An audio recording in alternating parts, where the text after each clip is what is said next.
আজকে বৃত্তীয় গতির 3 নম্বর ক্লাস। আজকে প্রথমে আমরা যে বিষয়টা আলোচনা করব সেটা হলো স্থিতি ও গতিতে আমরা রৈখিক গতির যে সমীকরণগুলো শিখেছি, কৌণিক গতিতে তার প্রতিরূপ আমরা শিখব। দেখো, আমরা রৈখিক গতিতে বা সরলরেখায় সমতরণে গতির ক্ষেত্রে আমরা এরকম সমীকরণ শিখেছি, ভি সমান ইউ যুক্ত এটি। ঠিক আছে, তাহলে যেখানে ইউ প্রাথমিক বেগ, এ হলো কণার ত্বরণ, তাহলে ইউ প্রাথমিক বেগ নিয়ে এ সমতরণে গতিশীল একটি কণার টি সময় পরে বেগ ভি সমান ইউ প্লাস এটি। তাহলে কৌণিক যে গতি, কৌণিক গতিতে এর প্রতিরূপ কি? ওমেগা 2 সমান omega 1 plus alpha t. Omega 1 হলো প্রাথমিক কৌণিক বেগ, আলফা হলো কৌণিক ত্বরণ, সমকৌণিক ত্বরণ, ওমেগা 2 হলো টি সময় পরে কৌণিক বেগ। এবার দেখো, আমরা রৈখিক গতিতে এমন শিখেছি, এস সমান ইউটি যুক্ত হাফ এ টি স্কোয়ার। কৌণিক গতিতে এর প্রতিরূপ থিটা সমান omega t plus half alpha t square. তাহলে এখানে ওমেগা হলো প্রাথমিক কৌণিক বেগ, আলফা হলো কৌণিক ত্বরণ, তাহলে টি সময়ে কৌণিক সরণ। এটা হলো সমীকরণ। এবার আমরা রৈখিক গতিতে এমন শিখেছি, ভি স্কোয়ার সমান ইউ স্কোয়ার যুক্ত 2as। কৌণিক গতিতে এর প্রতিরূপ ওমেগা 2 স্কোয়ার সমান omega 1 square plus 2 alpha theta. অনুরূপভাবে আমরা মন্দনযুক্ত গতির ক্ষেত্রেও এই ধরনের সমীকরণগুলো পাব। এবার দেখো, আমরা এই যে সমীকরণগুলো শিখলাম, বা আগের দুটো ভিডিওতে আমরা কিছু সমীকরণ শিখেছি, তার ভিত্তিতে আমরা কিছু গাণিতিক উদাহরণ আলোচনা করব। এখন একটা বিষয় তোমরা খুব ভালো করে মনে রাখবে, এই জায়গাটা থেকে কিন্তু কম্পিটিটিভ পরীক্ষায় ভালো রকম প্রশ্ন আসে। তাই তোমাদের প্রত্যেককে এই জায়গাটা খুব ভালোভাবে বাড়িতে প্র্যাকটিস করতে হবে। যাই হোক, এবার আমরা কিছু উদাহরণ আলোচনা করব। দেখো, আমরা প্রথমে আলোচনা করব উদাহরণ 3.9। এখন তোমাদের আমি বলে রাখি, যে বইটা থেকে আমি আলোচনা করছি সেটা হলো সৃষ্টি প্রকাশনীর 11-এর ফার্স্ট সেমিস্টার বই, এবং যে উদাহরণ সেই বই অনুযায়ী আমি উদাহরণগুলো আলোচনা করছি। দেখো এটা রয়েছে পেজ নাম্বার 391। দেখো এই কোশ্চেনটা খুব ইম্পর্টেন্ট একটা কোশ্চেন, নিট 2022।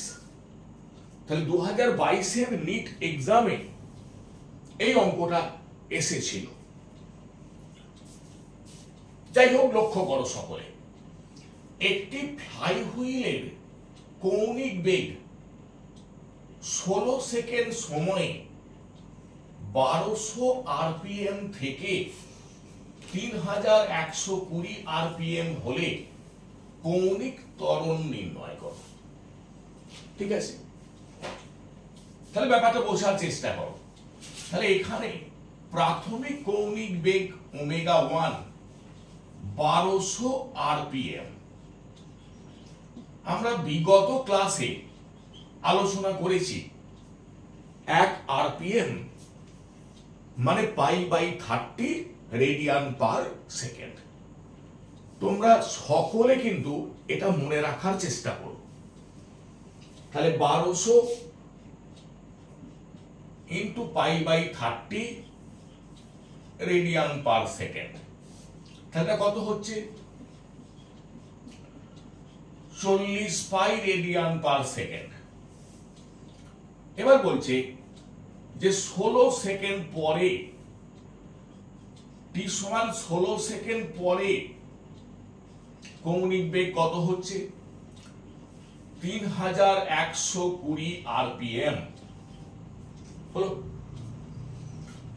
তাহলে দেখো 3120 ইন্টু π/30 রেডিয়ান পার সেকেন্ড। তাহলে এটা ক্যালকুলেশন করলে কি আসছে? শূন্য কেটে দিলাম, 104 পাই রেডিয়ান পার সেকেন্ড হলো।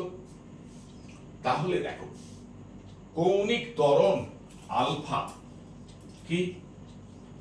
Omega 2 minus omega 1 by t. তাহলে omega 2 104 pi radian per second, omega 1 40 pi radian per second by 16। তাহলে দেখো এটা বিয়োগ করলে কত হচ্ছে? 64 পাই, নিচে 16, তাহলে 4 পাই রেডিয়ান পার সেকেন্ড স্কয়ার। তাহলে দেখো এখানে কৌণিক ত্বরণ,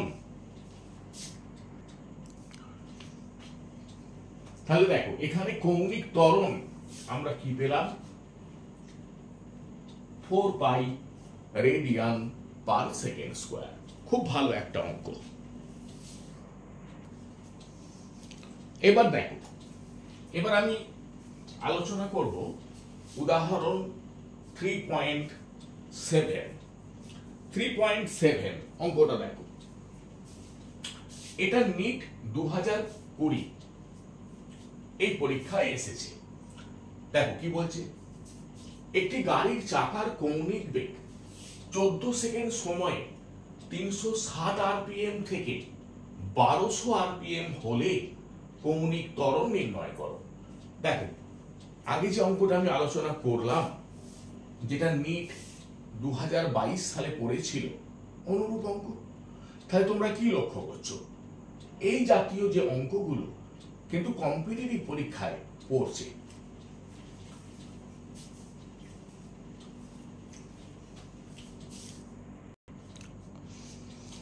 তাহলে লক্ষ্য করো, তাহলে এখানে প্রাথমিক কৌণিক বেগ কি? ওমেগা 1। দেখো 360 আরপিএম, তাহলে 360 1 আরপিএম মানে π/30 রেডিয়ান পার সেকেন্ড। তাহলে ক্যালকুলেশন করলে দেখো 12 পাই রেডিয়ান পার সেকেন্ড। এবার কি বলেছে? 14 সেকেন্ড পরে, তাহলে টি সমান 14 সেকেন্ড পরে কৌণিক বেগ কত হচ্ছে? 1200 আরপিএম, তাহলে 1200 ইন্টু π/30 রেডিয়ান পার সেকেন্ড, তাহলে ক্যালকুলেশন করলে আসছে দেখো 40 পাই রেডিয়ান পার সেকেন্ড। তাহলে কৌণিক ত্বরণ আলফা ω2 মাইনাস ω1/t। তাহলে দেখো এটা 40 পাই, এটা 12 পাই, বাই টিটা কত 14, তাহলে এত রেডিয়ান পার সেকেন্ড স্কয়ার। তাহলে দেখো 40 পাই থেকে 12 পাই বিয়োগ করলে 28 পাই, তলায় 14, তাহলে উত্তর কি আসছে 2 পাই রেডিয়ান পার সেকেন্ড স্কয়ার। ঠিক আছে, আচ্ছা এবার দেখ, এবার এখানে একটা অঙ্ক রয়েছে, উদাহরণ 3.10। কি অঙ্ক না, বৃত্তপথে গতিশীল একটি কণার কৌণিক সরণ থিটা সমান 2t³ মাইনাস 2t³ প্লাস 0.5, যেখানে থিটার একক রেডিয়ান ও সময়ের একক সেকেন্ড। কি চাইছে না t সমান 2 সেকেন্ড সময়ে কৌণিক বেগ কত হবে। তাহলে t সমান 2 সেকেন্ড সময়ে কৌণিক বেগ এটা কত হবে, এটা আমাদের নির্ণয় করতে বলছে। ঠিক আছে, আচ্ছা তোমরা ব্যাপারটা লক্ষ্য করো। তাহলে এটা হলো কৌণিক সরণ, তাহলে দেখো কৌণিক সরণ থিটা 2t³ প্লাস 0.5 হলো। তাহলে দেখো কৌণিক বেগ আমরা শিখেছি dθ dt, তাহলে কত আসছে, এটা ডেরিভেটিভ। তাহলে দেখো t³ 3t², তাহলে 3 দুগুণে 6 t², এটা ধ্রুবক পদ, ডেরিভেটিভ 0। তাহলে দেখো t সমান 2 সেকেন্ড সময়ে কৌণিক বেগ কত 6 ইন্টু 2 এত রেডিয়ান পার সেকেন্ড, বা তাহলে দেখো 4 6 24 রেডিয়ান পার সেকেন্ড। সকলে বুঝলে?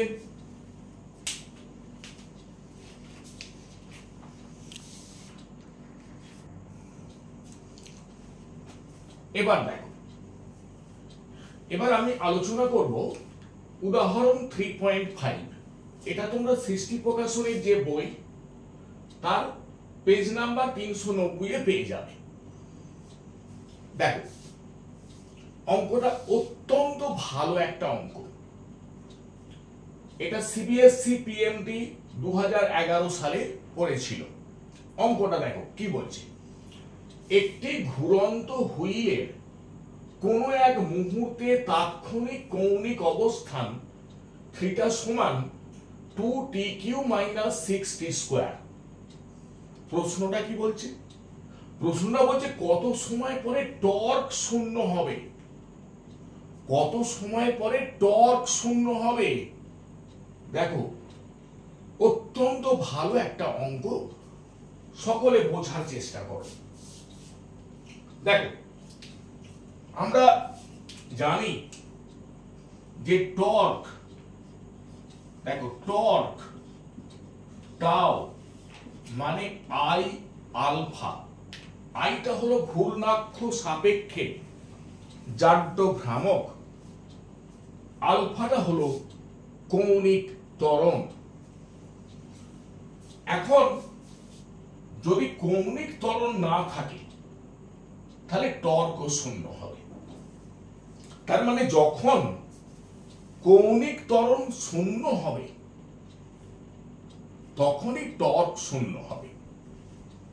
তাহলে আমরা এই যে সমীকরণ যেটা প্রদত্ত, এখান থেকে প্রথমে আগে কৌণিক ত্বরণের সমীকরণ নির্ণয় করব, এবং কখন কৌণিক ত্বরণ শূন্য হচ্ছে সেটা নির্ণয় করব, তাহলে সেই সময়ে টর্ক শূন্য হবে। দেখো তাহলে থিটা মানে হলো 2t³ - 6t²। তাহলে আমি সময়ের সাপেক্ষে উভয় পক্ষে ডেরিভেটিভ করছি, তাহলে dθ dt সমান, তাহলে দেখো t³ ডেরিভেটিভ করলে 3t², তার মানে 6t², t² এর ডেরিভেটিভ 2t, 12t হলো। তাহলে এটা কি? এটা হলো কৌণিক বেগ। এবার কৌণিক ত্বরণ dω/dt, তাহলে তাহলে আলফা সমান, তাহলে দেখো আবার উভয় পক্ষে ডেরিভেটিভ করছি সময়ের সাপেক্ষে, তাহলে t² এর ডেরিভেটিভ 2t, তাহলে এটা হলো 12t, t এর ডেরিভেটিভ 1, 12, তাহলে এটা হলো কৌণিক ত্বরণের সমীকরণ। এখন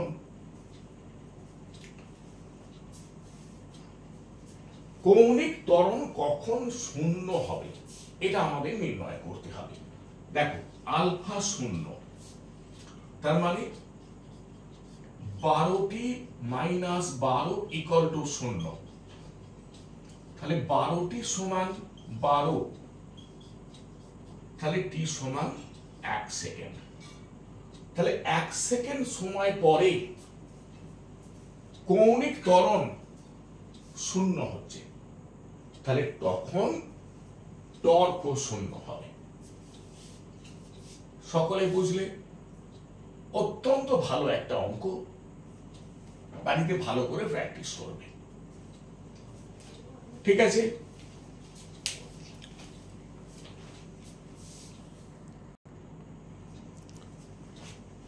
এবার দেখো, এবার আমরা যে অঙ্কটা আলোচনা করব এটাও অত্যন্ত ভালো একটা অঙ্ক।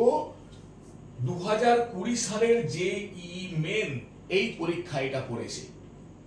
এটা তোমরা সৃষ্টি প্রকাশনীর 11 এর যে ফার্স্ট সেমিস্টার বই তার পেজ নাম্বার 393 এ পেয়ে যাবে।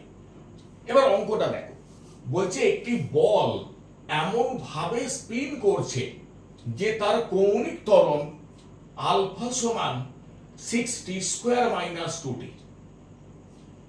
আলফা ও টি এর একক যথাক্রমে রেডিয়ান/সেকেন্ড² ও সেকেন্ড। এবার কি বলছে? t সমান 0 সময়ে বলের কৌণিক বেগ 10 রেডিয়ান/সেকেন্ড। মানে যখন আমরা সময় গণনা শুরু করছি তখন বলের যে কৌণিক বেগ 10 রেডিয়ান/সেকেন্ড এবং তখন কৌণিক সরণ হচ্ছে 4 রেডিয়ান/সেকেন্ড।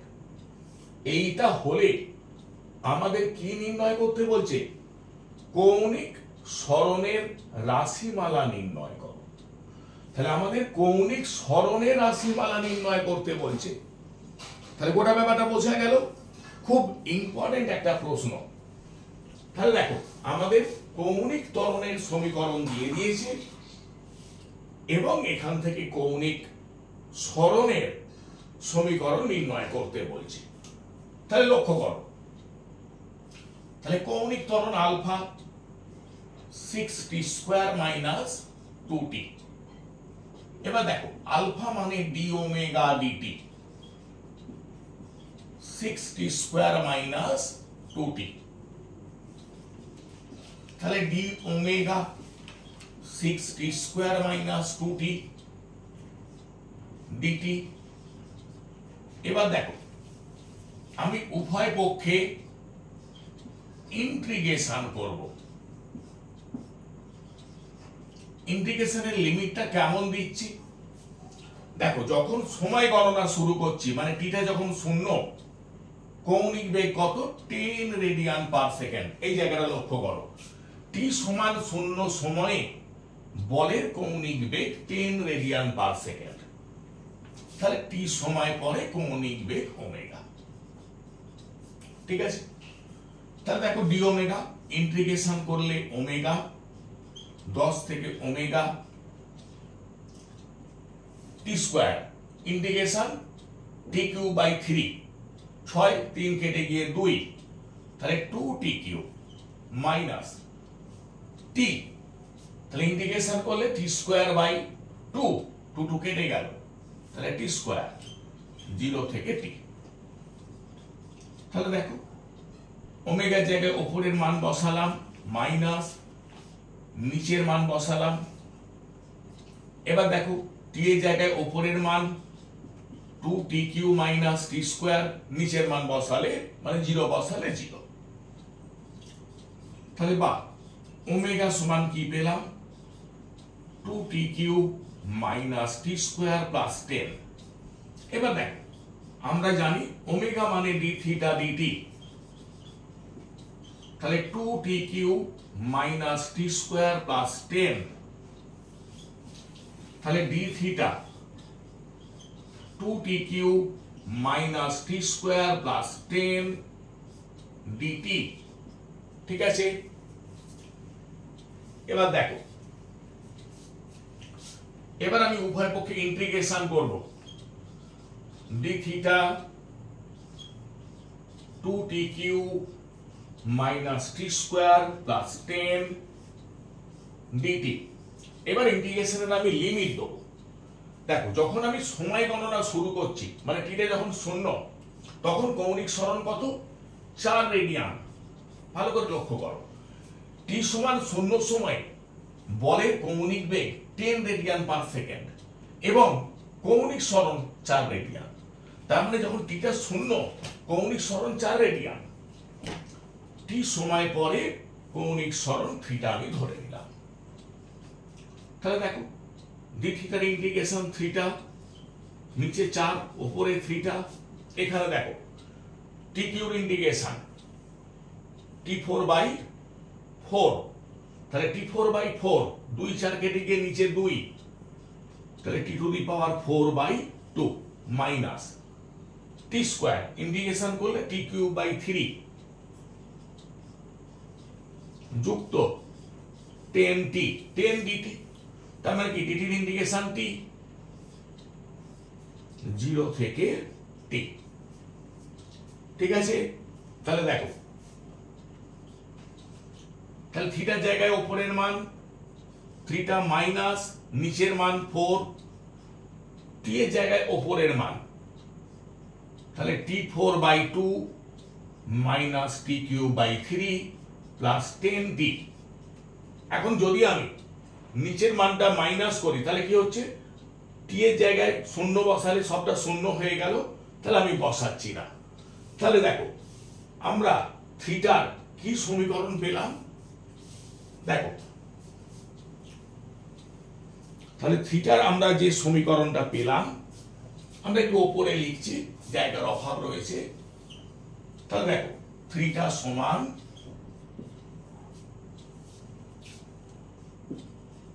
t4 t to the power 4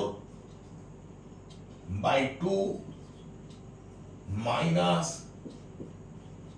T cube by 3 plus 10t plus 4। তাহলে দেখো পুরো অঙ্কটা খুব ভালোভাবে লক্ষ্য করো, অত্যন্ত ভালো একটা অঙ্ক। অঙ্কটা অবশ্যই বাড়িতে ভালো করে প্র্যাকটিস করবে সকলে।